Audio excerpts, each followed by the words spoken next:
നമ്മൾ കണ്ണൂർ ദസറയ്ക്ക് വന്നിരിക്കുകയാണ്.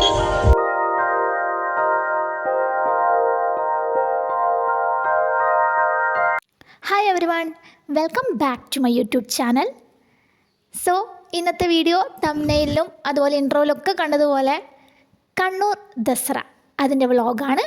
അപ്പോൾ ഈ വീഡിയോയിൽ ഞാൻ പറയുന്നത് എന്താണ് കണ്ണൂർ ദസറ, അവിടെ എന്തൊക്കെയാണ് നമുക്ക് കാണാനുള്ളത്, അതിൻ്റെ ഐതിഹ്യം എന്താണ്, അതിനെക്കുറിച്ച് കുറച്ച് കാര്യങ്ങൾ നിങ്ങൾക്ക് മനസ്സിലാവുന്ന രീതിയിൽ ഞാൻ ഈ വീഡിയോയിൽ പ്രസൻറ്റ് ചെയ്യുന്നതാണ്.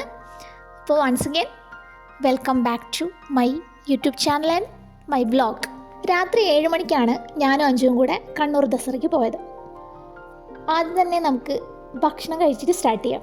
ഒരു സ്പെഷ്യൽ ഹോട്ടലാണ്, റാന്തൽ എന്നാണ് ആ ഹോട്ടലിൻ്റെ പേര് വരുന്നത്. അങ്ങനെ നമ്മൾ ഫുഡ് കഴിക്കാൻ വന്നത് പുട്ടുംകുറ്റി. ഇവിടുത്തെ പ്രത്യേകത എന്ന് പറയുന്നത് ഈ ഹോട്ടലിൻ്റെ ആംബിയൻസ് ആണ്. റാന്തൽ എന്ന പേര് പോലെ തന്നെ വ്യത്യസ്തമായിരുന്നു. നമ്മൾ ഉള്ളിലേക്ക് കയറിയ സമയത്തും കയറിയപാടെ ഉള്ളിലൊരു തോണി ഉണ്ടായിരുന്നു, അതിൽ ഒരുപാട് ഫിഷുകൾ ഇട്ടിട്ടുണ്ട്, കൂടെ ഐസും കട്ടി ഇട്ടിട്ടുണ്ടായിരുന്നു. അതന്നെ ഒരു വ്യത്യസ്തമായിട്ട് തോന്നി. കുറേ സമയം നമ്മളവിടെ നോക്കി നിന്നു. ഉള്ളിലേക്ക് കയറിയപ്പോൾ ഇതുപോലെ ഒരു നടുമുറ്റം ഉണ്ടായിരുന്നു, അവിടെ വെള്ളം വീണുകൊണ്ടേ ഇരിക്കുന്നുണ്ടായിരുന്നു.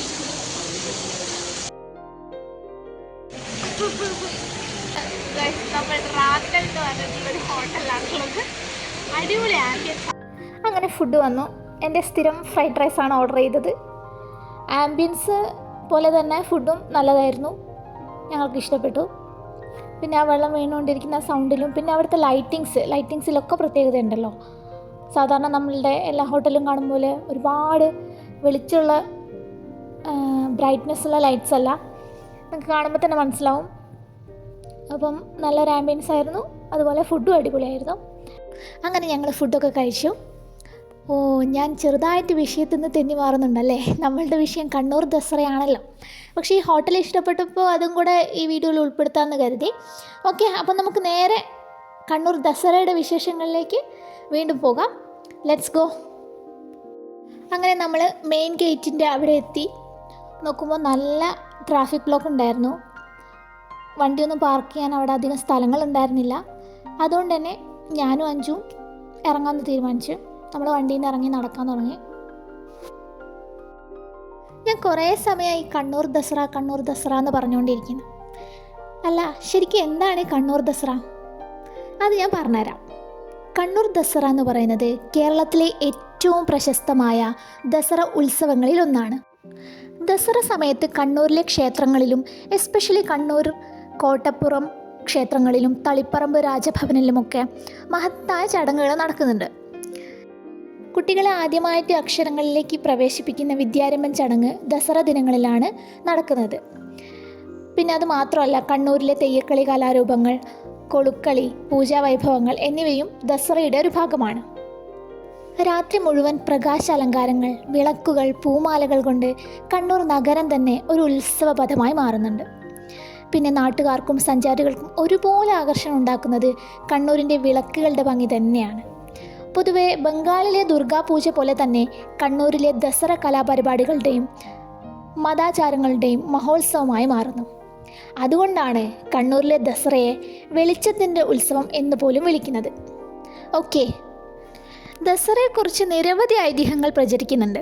പ്രധാനമായും ദുർഗാദേവി മഹിഷാസുരനെ വധിച്ച് നേടിയ വിജയം. ചില കഥകളിൽ ശ്രീരാമൻ്റെ രാവണവധത്തിന് മുൻപ് ദുർഗാപൂജയും അയോധ്യയിലേക്കുള്ള മടങ്ങിവരവിൻ്റെ സന്തോഷവും ദസറയുമായി ബന്ധിപ്പിക്കുന്നുണ്ട്. അവിടെ ഒരുപാട് അലങ്കാരങ്ങളുണ്ടെങ്കിൽ എനിക്ക് ഏറ്റവും ഇഷ്ടപ്പെട്ടത് ഈ എൻട്രൻസിലുള്ള ഈ അലങ്കാരങ്ങളാണ്. നല്ല ഭംഗിയില്ല ഈ ലൈറ്റ് കാണാൻ. ദസറ ദിനങ്ങളിൽ കണ്ണൂർ മുഴുവൻ ഒരു ആഘോഷ നഗരം പോലെ നമുക്ക് തോന്നും. എവിടെയും വിളക്കുകൾ, സംഗീതം, പ്രാർത്ഥനകൾ നിറഞ്ഞ സന്തോഷം നിറഞ്ഞ മുഖങ്ങൾ. അതുപോലെ വിളക്കുകളുടെ ആ ഭംഗി കാണുമ്പോൾ ഓരോരുത്തരുടെയും മനസ്സിൽ ഭക്തിയും സമാധാനവും നിറയുന്നുണ്ട്. സത്യം പറഞ്ഞാൽ ഞങ്ങൾ അന്ന് പോയ ദിവസം ഭയങ്കര തിരക്കായിരുന്നു. ഒന്ന് കാല് കുത്താൻ പോലും സ്ഥലം ഉണ്ടായിരുന്നില്ലെന്ന് പറയാം. കഷ്ടപ്പെട്ടാണ് ഈ വീഡിയോ ഒക്കെ എടുത്തുകൊണ്ടിരിക്കുന്നത്. ദസറയോടനുബന്ധിച്ച് അവിടെ സ്റ്റേജ് ഉണ്ട്. അവിടെ ഡെയിലി രാത്രി ഓരോ പ്രോഗ്രാംസ് നടക്കും. ഡാൻസ്, പാട്ട്, അതുപോലെ വിവിധ തരം കൾച്ചറൽ ഇവൻറ്റ്സ്, ഒരുപാട് സെലിബ്രിറ്റികൾ വരും. അപ്പം ഞങ്ങൾ പോയ ദിവസം ഫെജോൻ്റെ പരിപാടിയായിരുന്നു. നിങ്ങളിപ്പോൾ കാണുമ്പോൾ തന്നെ മനസ്സിലാവും, സ്റ്റേജിൽ എന്താ നടക്കുന്നത് പോലും ഞാൻ കാണുന്നില്ല.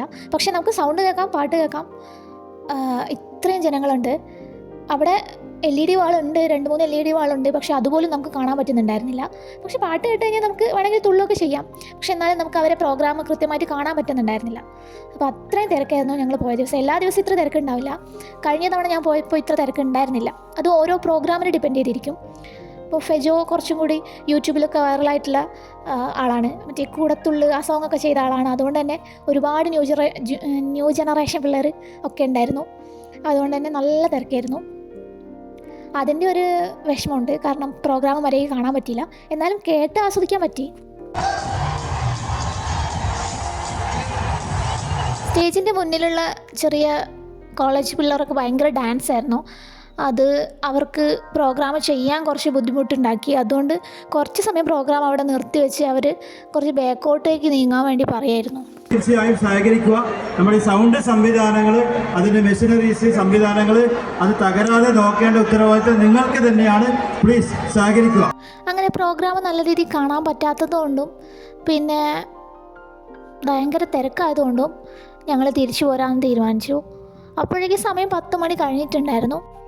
കണ്ണൂരിൻ്റെ സംസ്കാരത്തെ പ്രതിനിധാനം ചെയ്യുന്ന കലാരൂപങ്ങൾ ദസറയുടെ ഒരു ഭാഗമാണ്. താളത്തിനും നിറത്തിനും ഇടയിൽ ഒരു ജനകീയ ഉത്സവം പോലെ ദസറ കൊണ്ടാടുകയാണ്. അപ്പോൾ എനിക്ക് ഭയങ്കര ഇഷ്ടമാണ് ഇതുപോലെ ദസറ ഉള്ള സമയത്ത് അവിടെ നടന്ന് ഈ ലൈറ്റ്സൊക്കെ കാണാൻ നല്ല ഭംഗിയാണ്. അപ്പോൾ നിങ്ങൾ ഇതുവരെ കണ്ടിട്ടില്ലെങ്കിൽ എന്തായാലും ദസറ നടക്കുന്ന സമയത്ത് ഒരു ദിവസം എന്തായാലും വിസിറ്റ് ചെയ്യണം. ഒരുപാട് ഷോപ്പുകളും കാര്യങ്ങളൊക്കെ ഉണ്ടാവും അവിടെ. അപ്പം വില കുറവിന് കുറേ സാധനങ്ങൾ നമുക്ക് കിട്ടും. പിന്നെ തിരിച്ചു വരുമ്പോൾ മഴ പെയ്തിട്ടുണ്ടായിരുന്നു. അങ്ങനെ ഞങ്ങൾ പെട്ടെന്ന് തന്നെ പോരാൻ തീരുമാനിച്ചു. ഇനിയും ഒരുപാട് സ്ഥലങ്ങൾ അവിടെ കാണാനുണ്ട്. പക്ഷേ നമുക്ക് സമയമില്ലാത്തതുകൊണ്ട് തന്നെ നമ്മൾ 8 മണിക്ക് എത്തി ഫുഡൊക്കെ കഴിച്ച് അവിടെ എത്തുമ്പോഴത്തേക്കും പ്രോഗ്രാമിൻ്റെ അവിടെ 10 മണിയായി എത്തുമ്പോൾ പിന്നെ ഭയങ്കര തിരക്കായതുകൊണ്ട് നമ്മൾ തിരിച്ചു പോരാൻ തന്നെ തീരുമാനിച്ചു. പക്ഷേ ഒരു മണിക്കൂർ കിട്ടിയില്ലെങ്കിലും നല്ല എക്സ്പീരിയൻസ് ആയിരുന്നു. കണ്ണിന് കുളിർമയുന്ന ഒരുപാട് വിഷ്വൽസ് നമുക്ക് അവിടുന്ന് കിട്ടി. ഇതുപോലെ അലങ്കരിച്ചിരിക്കുന്ന കാണാൻ തന്നെ എന്ത് ഭംഗിയാണല്ലേ. നിങ്ങൾക്ക് ഇഷ്ടപ്പെട്ടോ? ഇഷ്ടപ്പെട്ടെങ്കിൽ താഴെ ഒന്ന് കമൻറ്റ് ചെയ്യണേ. ഐതിഹ്യങ്ങളൊക്കെ വെച്ച് നോക്കുകയാണെങ്കിൽ ദസറ നമ്മളെ പഠിപ്പിക്കുന്നത് എന്താണെന്ന് വെച്ചാൽ, എത്ര വലിയ പ്രതിസന്ധി വന്നാലും ധൈര്യവും ഭക്തിയും ഉണ്ടെങ്കിൽ അത് അതിജീവിക്കാനാകുമെന്നതാണ്. കണ്ണൂരിലെ ഈ ദസറയുടെ ഭംഗി നിങ്ങളിലേക്ക് എത്തിക്കാൻ കഴിഞ്ഞുവെന്ന് ഞാൻ വിശ്വസിക്കുന്നു. ഓക്കെ, അപ്പോൾ എൻ്റെ വ്ലോഗ് ഇവിടെ അവസാനിക്കുകയാണ്. Thank you for watching my video. മറ്റൊരു വീഡിയോയുമായി പിന്നെ കാണാം. Good bye.